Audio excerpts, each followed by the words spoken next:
Contact with Russia. Republicans join call for investigation. Kim Jong-un death. Malaysia police hold female suspect. Refreshed graphics for Tongban News implemented. In today's weather, it's wind coming in Australia. On the news starts now.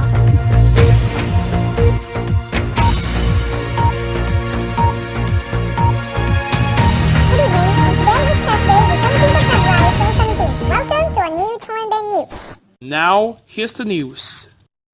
Today's top story, Flynn contact with Russia. Republicans join calls for investigation. Leading members of the U.S. Republican Party had joined calls for a wide investigation into the former National Security Advisor's links with Russia. On Tuesday, a White House spokesman said Mr. Trump knew weeks ago that there were problems with the Russia phone calls. But calls for an independent investigation have encountered a cold response from some senior Republicans.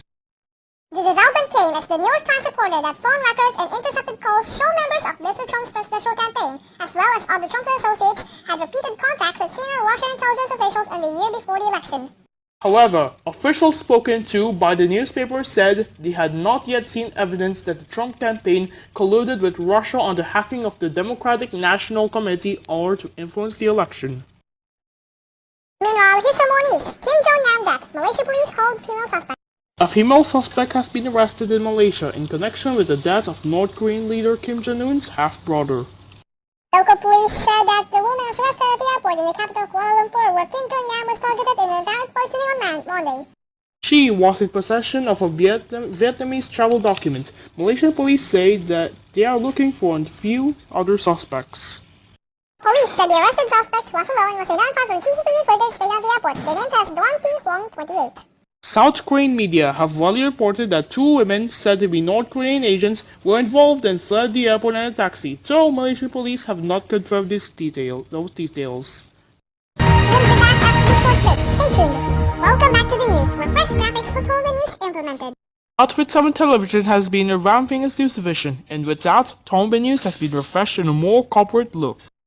The revamp involves a new intro, a flat look and feel, simpler lower touch, and the launch of a new news program.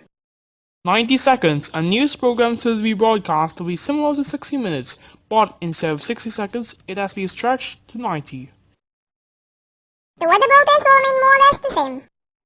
The cost of the revamp was about £59 million, according to some sources. Now the weather bulletin with Tinta. Good evening, and here's the weather. We have just witnessed seasonal changes, with spring kicking up first in Alphtia, in contrast to the rest of the world.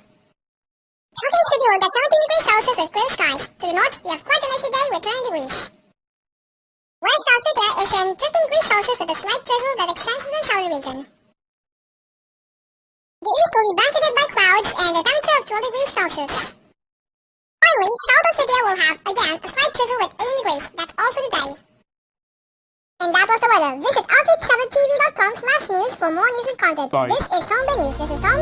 And Ben. Thanks for watching. Goodbye.